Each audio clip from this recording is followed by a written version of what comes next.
이런 곰팡이 있는 김치를 어떻게 먹어요? 며느리의 목소리가 부엌에서 들려왔다. 날카롭지는 않았지만 분명히 놀란 톤이었다.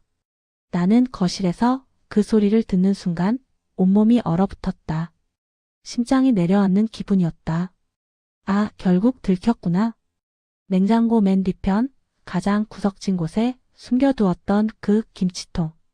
누구에게도 보이지 않게, 아무도 건드리지 않게 나만의 비밀처럼 감춰두었던 그것을 며느리가 발견한 것이다. 나는 천천히 부엌으로 걸어갔다. 다리에 힘이 들어가지 않았다. 며느리는 플라스틱 김치통을 손에 들고 뚜껑을 연 채로 서 있었다. 그 아이의 얼굴에는 당황스러움과 불쾌함이 교차하고 있었다. 하얗게 피어난 곰팡이, 시큼하고 쏘난 냄새, 말라붙어 딱딱해진 김치 양념. 누가 봐도 당장 버려야 할, 아니 오래전에 버렸어야 할 것이었다. 하지만 나는 그것을 버릴 수 없었다. 며칠도, 몇 달도 아닌 몇 년을 두고도 버리지 못했다. 사람들은 이해하지 못할 것이다. 곰팡이가 잔뜩 핀 김치를 냉장고에 몇 년씩이나 넣어두고 사는 사람이 어디 있냐고. 정신이 온전하냐고. 비위생적이라고. 위험하다고. 모두 맞는 말이다. 하지만 그 김치는 내게 음식이 아니었다. 아니, 처음부터 음식이기를 바라지 않았다. 그것은 기억이었고 사랑이었으며 슬픔이었고 내가 이 세상에서 유일하게 붙들고 있는 남편의 마지막 흔적이었다. 사람마다 기억을 간직하는 방식이 다르다. 누군가는 사진을 액자에 넣어 벽에 걸어두고 누군가는 옷을 옷장 깊숙이 보관하고 어떤 이들은 향수를, 시계를, 편지를 간직한다. 나는 김치를 간직했다. 그것도 남편이 마지막으로 담가준 김치를. 남편이 세상을 떠나기 며칠 전 그는 병든 몸을 이끌고 부엌에 들어갔다. 말리고 싶었다. 그렇게 힘들어하는데 무리하지 말라고 쉬라고 말하고 싶었다. 하지만 그의 눈빛이 너무도 간절해서 나는 아무 말도 하지 못했다. 우리 며느리 좋아하겠지? 양념 좀 달게 할까? 남편은 기력도 없는 목소리로 물었지만 그 얼굴에는 미소가 있었다. 아니, 미소를 억지로라도 지으려 애쓰고 있었다. 그날 아침 나와 며느리가 크게 다퉜던 일 때문이었다. 남편은 그 싸움을 말리지 못하는 자신이 속상했던 것이다. 우리 모자라서 그렇지 나쁜 사람들은 아니지 않느냐. 남편은 마늘을 다지면서 중얼거렸다. 병든 사람 특유의 단내를 풍기면서도 배추에 정성껏 양념을 바르던 그의 뒷모습이 지금도 눈에 선하다. 구부정한 등 떨리는 손, 그래도 놓지 않던 지며 그가 담근 김치는 빨갛고 윤기가 흘렀다. 하지만 며느리는 그날 그 김치를 입에도 대지 않았다. 아버님 손 씻고 하신 거 맞아요? 며느리가 웃으며 던진 말이었다. 농담이었을 수도 있다. 가벼운 장난이었을 수도 있다. 하지만 나는 그 순간 남편의 얼굴이 굳는 것을 똑똑히 보았다. 그는 아무 말 없이 마당으로 나갔고 혼자 오래도록 앉아 있었다. 며칠 후 남편은 급작스럽게 세상을 떠났다. 손 한 번 제대로 잡아볼 새도 없이. 남편이 떠난 후 나는 그 김치를 냉장고 가장 깊은 곳에 넣어두었다. 아무도 보지 못하게, 아무도 건드리지 못하게, 마치 성역처럼 금기처럼. 곰팡이가 피어나는 것을 보면서도 나는 그것을 치우지 못했다. 김치의 색이 변하고 양념이 딱딱하게 굳어갔고 냄새가 변질되는 것을 알면서도 손을 대지 못했다. 그것을 버리는 순간 남편의 마지막 손길까지 지워버리는 것만 같았기 때문이다. 사람들은 말한다. 죽은 자에게 붙들리면 안 된다고. 앞으로 나아가야 한다고. 살아있는 사람은 살아야 한다고. 다 맞는 말이다. 하지만 쉬운 일이 아니었다. 하루하루가 버거웠다. 아침에 눈을 뜨면 옆자리가 비어있고 저녁이면 혼자 밥을 먹고 밤이면 혼자 잠들어야 하는 시간들. 그 모든 것이 낯설고 고통스러웠다. 그래서 나는 그 김치통을 냉장고 문을 열 때마다 슬쩍 확인했다. 여전히 거기 있다는 것을, 아직 남편의 흔적이 내 곁에 남아있다는 것을 확인하며 하루를 버텼다. 누군가에게는 어리석은 집착일 수도 있다. 하지만 그것이 내가 삶을 이어가는 유일한 방법이었다. 남편이 세상을 떠난 뒤 며느리와의 사이는 점점 멀어졌다. 아니, 정확히 말하면 나 스스로 거리를 두었다. 미움받고 싶지 않았고, 부담을 주고 싶지 않았고, 꼰대처럼 보이고 싶지 않았다. 며느리는 요즘 젊은이답게 똑 부러지고 합리적이었다. 말은 예쁘게 했지만 행동은 솔직했다. 어머니, 음식은 오래 두시면 안 돼요. 건강 챙기셔야죠. 요즘은 이렇게 짜게 먹으면 안 좋대요. 이건 좀 타신 것 같은데 다음엔 제가 해드릴게요. 어머니, 이제 편하게 사세요. 이런 건 저희가 사드릴게요. 그 말 자체는 다 틀리지 않았다. 며느리는 나를 걱정하는 마음에서 한 말이었을 것이다. 하지만 이상하게도 그 말들이 나를 점점 작게 만들었다.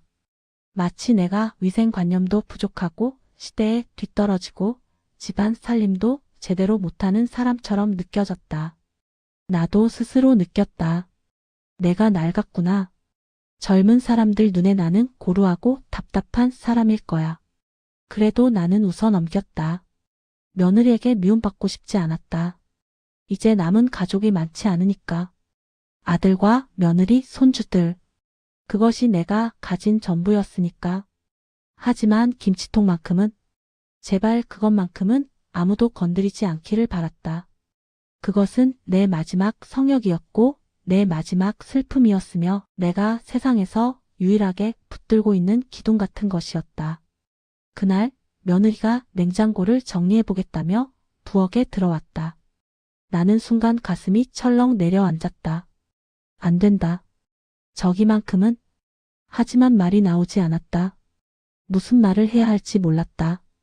그 아이에게 굳이 상처 가득한 사정을 털어놓고 싶지도 않았다. 며느리는 냉장고 문을 열고 안쪽을 들여다보았다. 그리고 맨 뒤편에서 묵직한 김치통을 꺼냈다. 뚜껑을 여는 순간 며느리의 표정이 굳어졌다. 이런 곰팡이 있는 김치를 어떻게 먹어요? 그 말을 듣는 순간 나는 숨이 막혔다. 오랜 세월 꽁꽁 숨겨두었던 상처가 갑자기 들춰지는 기분이었다. 가슴 깊은 곳에서 무언가가 무너져 내렸다. 며느리는 김치통을 들고 나를 바라보았다.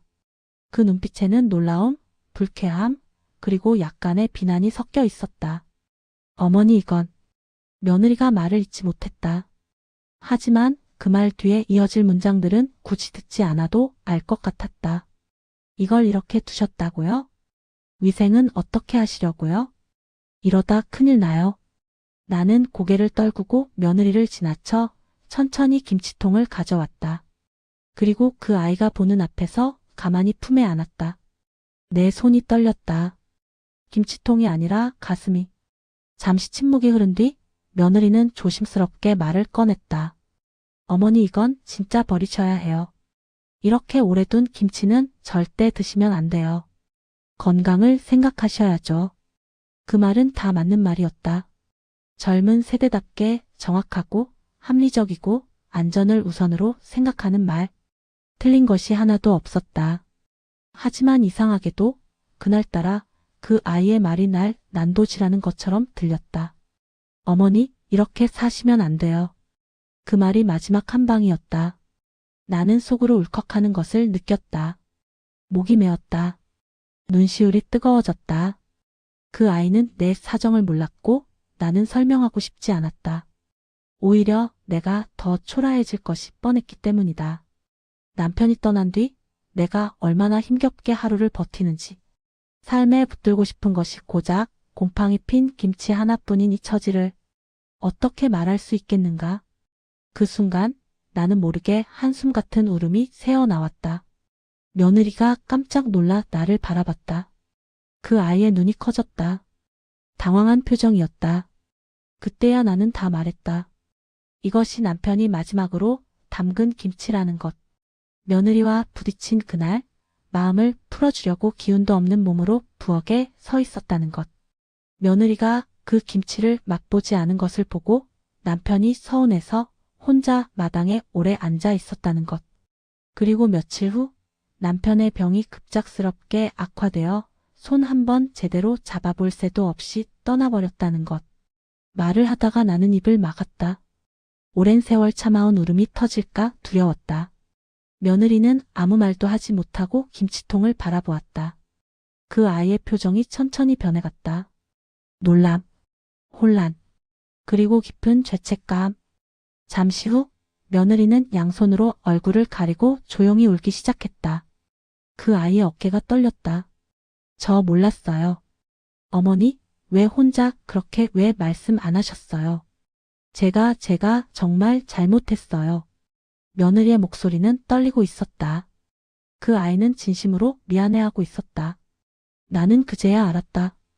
이 아이도 아팠다는 것을. 나만큼이나 서툴렀고 나만큼이나 상처받기 쉬운 사람이었다는 것을. 나는 아무 말도 하지 않았다. 다만 울고 있는 며느리를 보며 문득 남편이 떠올랐다.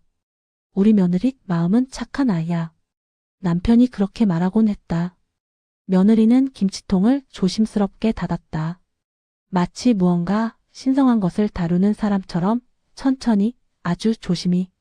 그리고 그 김치통을 나에게 돌려주며 아주 낮은 목소리로 말했다.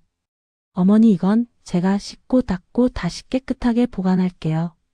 남겨두는 게 어머니께 힘이 된다면 저도 그렇게 할게요.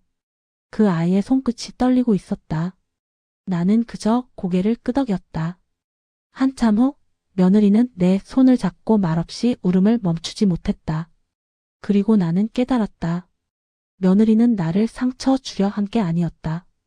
다만 삶의 방식을 몰랐을 뿐이고 세대의 간극을 이해하지 못했을 뿐이며 내 아픔 뒤에 숨은 이야기를 알지 못했을 뿐이다. 그 아이는 나쁜 며느리가 아니었다. 그냥 아직 세상을 다 모르는 젊은 아이였다. 며느리는 그날 이후로 달라졌다. 내가 표현하지 않은 작은 신호들까지 읽어내기 시작했다. 어머니, 이건 어머님 생각나실까 봐. 어머니, 혹시 힘드시면 꼭 말씀해 주세요. 우리 김치 같이 담가 볼까요? 제가 배우고 싶어요. 그 아이가 이렇게 다가오는 모습을 보며 나는 마음 한구석이 따뜻해져 왔다. 오랜만에 느끼는 온기였다. 어느 날 며느리가 조용히 물었다. 어머니, 그 김치 정말 버리고 싶지 않으세요? 나는 고개를 가만히 흔들었다. 그리고 말했다. 이젠 괜찮다. 내가 이렇게 내 마음을 알아주니 그걸로 충분하다. 며느리는 그 말을 듣자 내 손등을 꼭 잡았다. 그 온기가 오래오래 남았다. 곰팡이가 핀 김치는 더 이상 김치가 아니다. 그것은 기억이고 사랑이고 놓지 못했던 그리움이고 버릴 수 없던 내 시간들이었다. 하지만 며느리가 내 마음을 알게 된 순간 나는 깨달았다. 이젠 이 기억을 혼자만 품지 않아도 된다는 것을. 누군가 나의 사정을 이해해주고 내 아픔을 함께 나눠주고 내 감정의 무게를 덜어주는 사람이 생겼다는 것이 얼마나 큰 위로인지. 그것은 기적이었다. 내 나이에 기적이란 단어를 쓰게 될 줄은 몰랐지만 아주 작은 김치통 하나가 며느리와 나 사이에서 그토록 큰 오해와 상처를 만들었고 또 그만큼 깊은 이해와 화해를 선물했다. 사는 건 참 이상하다. 가족이라는 건 더 이상하다. 상처를 통해 가까워지고 오해를 통해 이해하게 되고 잃어버린 것을 통해 남아있는 것의 소중함을 배운다. 나는 이제 그 오래된 김치를 버릴 준비가 되었다. 하지만 그 기억만큼은 내 마음속 깊은 곳에 곱게 담아두려 한다. 그리고 며느리가 그 김치통을 닦던 그날의 모습을 평생 잊지 않을 것이다. 그 아이는 울면서 말했다. 어머니, 정말 죄송해요. 이제라도 알게 돼서 정말 다행이에요. 나는 그저 조용히 말했다. 됐다. 우리는 이제 진짜 가족이 된 거니까. 김치통은 여전히 냉장고 구석에 있다. 하지만 이제 그것은 나 혼자만의 슬픔이 아니다. 며느리와 함께 나누는 우리 가족의 기억이 되었다. 그리고 그것으로 충분하다. 오늘 이야기 어떠셨나요? 마음에 울림이 있으셨다면 구독과 좋아요로 표현해 주세요. 더 좋은 이야기로 찾아뵙겠습니다. 노년의 라이프였습니다.